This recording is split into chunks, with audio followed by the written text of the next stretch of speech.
That brings up something that kind of initiated this particular conversation. Richard Dawkins asked a question about why one person can't change races, but they can change sex or gender, whatever you want to Yeah. say. And then that got some blowback, and he's like, well, I retract my question because I don't want to be allied with those bigots on the Republican side. And then a bunch of his colleagues, or this humanist association, so-called, said, oh, we don't want to be allied with Richard Dawkins because You. he's a bigot now. And it was an aspect of what we perceive as the dark side of religion, the judgmental side, the part that condemns and casts out and makes a scapegoat and says this is unpure and distances that Yeah. person. And I went to the humanist website, and they had their explanation of what humanism is to them. And it was a bunch of like anecdotes or personal representations that were very quotidian is the word, very puffed up on these really great sounding ideas. It had all of this very fruitful. We are free from superstition.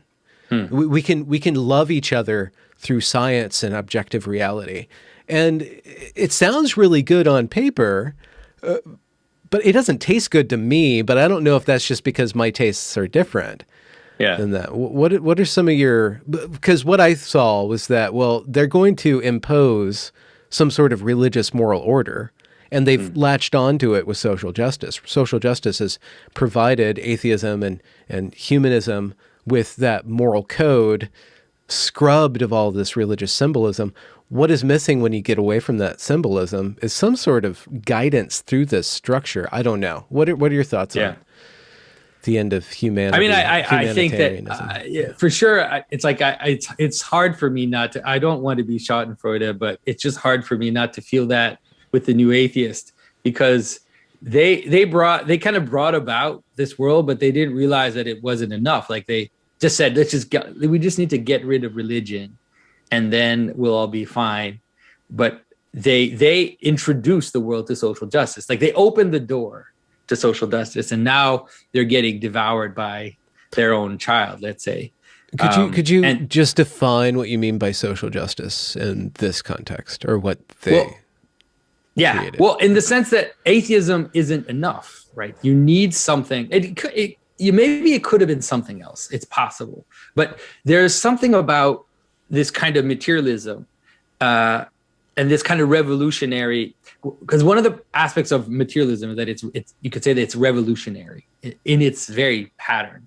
That is, it's trying to say that reality stems from below, right? Reality stems out of matter, and that the patterns are just this superstitious, superimposed thing that we put on there. Okay, but this revolutionary way of thinking, it has a reality, and it plays itself out, and it plays itself out by a succession of revolutions. And so the social justice is like the final revolution.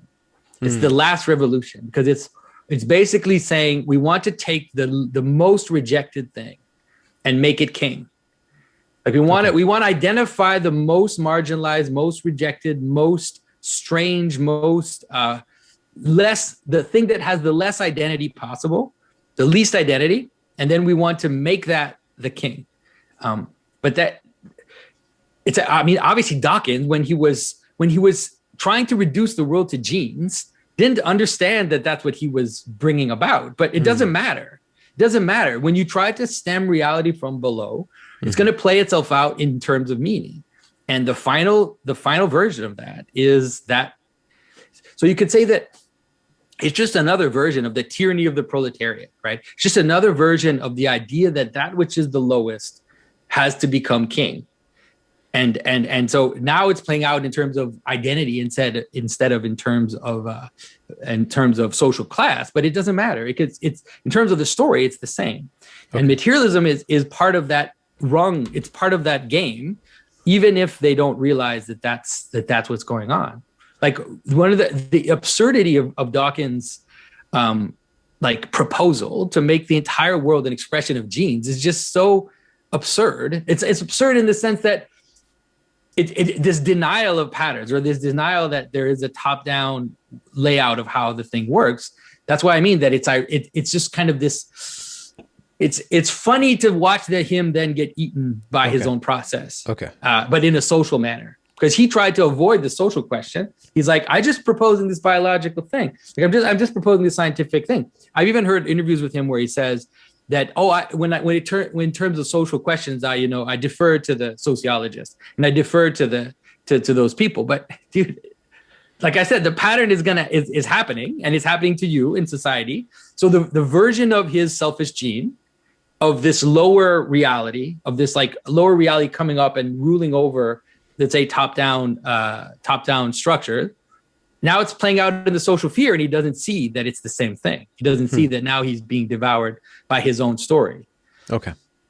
Does that make sense? Yeah, it's a tide with 1,000 eddies, by which I mean you take that major revolution of instead of this transcendent reigning over the immanent or the bottom, you do that turn first, and then it works out on every sub pattern afterwards. Yeah. Every single pattern. Just like you were saying with the story, how does it work out?